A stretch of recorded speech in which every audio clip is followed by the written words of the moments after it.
Welcome to my channel. ಇವತ್ತು ನಾನು prince ಕಟ್ಟನ್ನು paper ಮೇಲೆ ಹೇಗೆ ಮೆಜರ್ಮೆಂಟ್ ಹಾಕೋದು ಮತ್ತು ಕಟಿಂಗ್ ಮಾಡೋದನ್ನು ತೋರಿಸ್ಕೊಡ್ತಾ ಇದ್ದೀನಿ. ಇದರಲ್ಲಿ ಫ್ರಂಟ್ ಪಾರ್ಟ್ ಒಂದೇ ಇರುತ್ತೆ. ನಾವು ಮೊದಲು ವಿಡಿಯೋದಲ್ಲಿ ತೋರಿಸಿದ್ವಿ 32 ಸೈಜಿಂದು ಬ್ಲೌಸಿಂದು ಮೆಜರ್ಮೆಂಟ್. ಇದನ್ನು 32ನೇ ತೊಗೊಳ್ಳೋಣ. 32 ತೊಗೊಂಡಾಗ ನಾವು 4 ಭಾಗ ಮಾಡಿದಾಗ 8 ಬಂದಿತ್ತು, ಪ್ಲಸ್ 2 ಇಂಚ್ ಎಕ್ಸ್ಟ್ರಾ ತೊಗೊಂಡು 10 ಮಾಡ್ಕೊಂಡಿದ್ವಿ. ಪ್ರಿನ್ಸ್ ಕಟ್ಟಿಗೆ ಏನು ಮಾಡಬೇಕು, ಇನ್ನೂ 1 ಇಂಚ್ ಎಕ್ಸ್ಟ್ರಾ ತೊಗೋಬೇಕು. ಅದು 10 ಇತ್ತು, ಈಗ 11 ತೊಗೊಳ್ಳೋಣ. ಇದು 11 ಚೆಸ್ಟ್. ಆಮೇಲೆ ಪೂರ್ಣ ಉದ್ದ ಅದರಲ್ಲಿ 13 ನಮಗೆ ರೆಡಿ ಬೇಕಾಗಿತ್ತು. ನಾವು 14 ಇಂಚ್ ಅಂತೇಳಿ ಮಾರ್ಕ್ ಮಾಡ್ಕೊಂಡಿದ್ದೀವಿ. ಮೇಲೆ ಅರ್ಧ ಇಂಚ್, ಕೆಳಗೆ ಅರ್ಧ ಇಂಚ್ ಅಂತೇಳಿ. ಈ ಪ್ರಿನ್ಸ್ ಕಟ್ಟಿಗೆ ಏನಾಗ್ತೈತಿ, ಕೆಳಗೆ ಫೋಲ್ಡಿಂಗ್ ಮಾಡೋದ್ರಿಂದ ಮತ್ತು ಸ್ವಲ್ಪ ಲೆಂತ್ನಲ್ಲಿ ಕಡಿಮೆ ಆಗುತ್ತೆ. ಅದಕ್ಕಾಗಿ ಏನು ಮಾಡಬೇಕು, ಇದಕ್ಕೆ ಮತ್ತೆ 1/2 ಇಂಚ್ ಎಕ್ಸ್ಟ್ರಾ ತೊಗೋಬೇಕು. ಅಂದರೆ ಅದು 14 ತೊಗೊಂಡಿದ್ವಿ, ಈಗ 14.5 ತೊಗೋಬೇಕು. 14.5. ಕೊರಳಿನ ಅಗಲ ಮತ್ತು ಕೊರಳಿನ ಇಳಿಕೆ ನಮ್ಮ ಇಚ್ಛೆ ಅನುಸಾರ. ಡೀಪ್ ಬೇಕಾದರೆ ಜಾಸ್ತಿ ತೊಗೋಬೇಕು, ಕಡಿಮೆ ಬೇಕಾದರೆ ಸ್ವಲ್ಪ ಕಡಿಮೆ ಇಟ್ಕೊಳ್ಳೋಣ. ನಾನು ನಾರ್ಮಲ್ ಆಗಿ 3 ಇಂಚ್ ತೊಗೊಳ್ತಾ ಇದ್ದೀನಿ. 3 ಇಂಚ್ ಅಂದರೆ ಈ ಕಡೆ 3 ಈ ಕಡೆ 3 ಅಂದರೆ 6 ಇಂಚ್ ಕೊರಳಿನ ಅಗಲ ಇದ್ದರೆ ನಾವು 3 ಇಂಚಿಗೆ ಮಾರ್ಕ್ ಮಾಡ್ಕೋಬೇಕು. ಆಮೇಲೆ ಕೊರಳಿನ ಇಳಿಕೆನೂ ಹಾಗೆ ನಾನಿಲ್ಲಿ 6 ಇಂಚ್ ತೊಗೊಳ್ತಾ ಇದ್ದೇನೆ. ಶೋಲ್ಡರ್ ಅಂದರೆ ಭುಜ, ನಮಗೆ ರೆಡಿ 2.5 ಇಂಚ್ ಭುಜ ಬೇಕಾಗಿತ್ತು. ನಾವು ಹೊಲಿಗೆ ಒಳಗೆ ಹೋಗ್ತಿದ್ದಂತೆ 1/2 ಇಂಚ್ ಎಕ್ಸ್ಟ್ರಾ ತೊಗೊಂಡಿದ್ವಿ, ಅಂದರೆ 3 ಇಂಚ್. ಬಗಲಿನ ಇಳಿಕೆ ನಾವು ನಾರ್ಮಲ್ ಎಲ್ಲ ಬ್ಲೌಸಿಗೆ ಮೆಜರ್ಮೆಂಟ್ ಪ್ರಕಾರ ಅವ್ರದ್ದು ಹೇಗಿರ್ತೈತೆ ಹಾಗಿಟ್ಟಿರ್ತೀವಿ. ಮತ್ತು 5, 5.5 ಅದಕ್ಕಿಂತ ಜಾಸ್ತಿ ಇರೋದಿಲ್ಲ. ಪ್ರಿನ್ಸ್ ಕಟ್ಟಿಗೆ ಮಾತ್ರ 6 ಇಂಚ್ ಇಟ್ಕೋಬೇಕು. ಇದು 6 ಇಂಚಿಗೆ ಒಂದು ಮಾರ್ಕ್ ಮಾಡಿಕೊಂಡು ಸ್ಕ್ವೇರ್ ಬಾಕ್ಸ್ ಮಾಡ್ಕೊಬೇಡೋಣ. ಇದನ್ನು ಸರಿಯಾಗಿ ಎಲ್ಲ ಕಡೆಯಿಂದ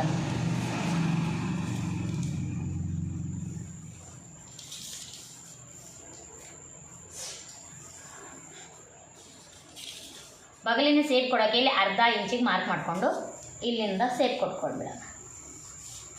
ಕೊರಳಿಂದ ಹಾಗೆ ಸ್ಕ್ವೇರ್ ಬಾಕ್ಸ್ ಮಾಡಿಕೊಂಡು ಇದ್ರಾಗ ನಿಮ್ಮ ಸ್ಕ್ವೇರ್ನೊಳಗೆ ನಿಮ್ಗೆ ಯಾವ ಡಿಸೈನ್ ಬೇಕು ಆ ಡಿಸೈನನ್ನು ಸೇಪ್ ಹಾಕ್ಕೊಡ್ರಿ. ನಾನು ಜಸ್ಟ್ ಪಂಚ್ಕೊಳ್ಳು ಅಂತೇಳಿ ಇಲ್ಲಿಂದ ಹೀಗೆ ಸೇಪ್ ತೊಗೊಳ್ತಾ ಇದ್ದೇನೆ.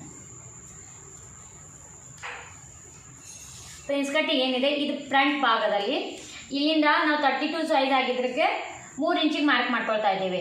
ನಾವು 36, 38 ಎಲ್ಲ ಸೈಜ್ ಇದ್ದರೆ ಇಲ್ಲಿಂದ 4 ಇಂಚಿಗೆ ತೊಗೋಬೇಕು. ಇದು 32, 30 ಇದ್ದರೆ 3 ಇಂಚಿಗೆ ಮಾರ್ಕ್ ಮಾಡಿಕೊಂಡ್ರೆ ಸಾಕು. ಇಲ್ಲಿಂದ 3 ಇಂಚ್ ಪ್ಲಸ್ ಇಲ್ಲಿಂದ 1.5 ಇಂಚು, ಇಲ್ಲಿ 1.5 ಇಂಚು. ಆಮೇಲೆ ಇಲ್ಲಿಂದ 4 ಇಂಚಿಗೆ ಮಾರ್ಕ್ ಮಾಡ್ಕೊಳ್ಳೋಣ. 4 ಇಂಚಿಗೆ ಮಾರ್ಕ್ ಮಾಡಿಕೊಂಡು ಇದನ್ನು ಇಲ್ಲಿಂದ ಸ್ಟ್ರೇಟ್ ಲೈನ್ ಹಾಕ್ಕೊಂಡು ಇದನ್ನು ಇಲ್ಲಿಂದ ತೊಗೊಂಡು ಹಿಂಗೆ ಸೇಪ್ ಕೊಟ್ಕೋಬೇಕು. ಈ ಆಕಾರದಲ್ಲಿ ಸೇಪ್ ತೊಗೊಂಡು ಆಮೇಲೆ ಇದನ್ನು ಇಲ್ಲಿಂದ ಬಂದು ಬಗಲಿಗೆ ಜಾಯಿಂಟ್ ಮಾಡಿಬಿಡಬೇಕು. ಇದು ಫ್ರಂಟ್ ಭಾಗ ರೆಡಿ ಆಯಿತು. ಇಲ್ಲಿ ನಾವು ಯಾಕೆ 1 ಇಂಚ್ ಎಕ್ಸ್ಟ್ರಾ ತೊಗೊಂಡಿದ್ವಿ ಅಂದರೆ ಇದು ಕಟ್ ಮಾಡಿದ ಮೇಲೆ ಇದು 1 ಇಂಚ್ ಕಡಿಮೆ ಆಗಿಬಿಡುತ್ತೆ. ಅದಕ್ಕಾಗಿ ಇದನ್ನು ಮೊದಲಿಗೆ 1 ಇಂಚ್ ಎಕ್ಸ್ಟ್ರಾ ತೊಗೋಬೇಕು. ಈಗ ಕಟಿಂಗ್ ತೋರಿಸ್ತಾ ಇದ್ದೇನೆ.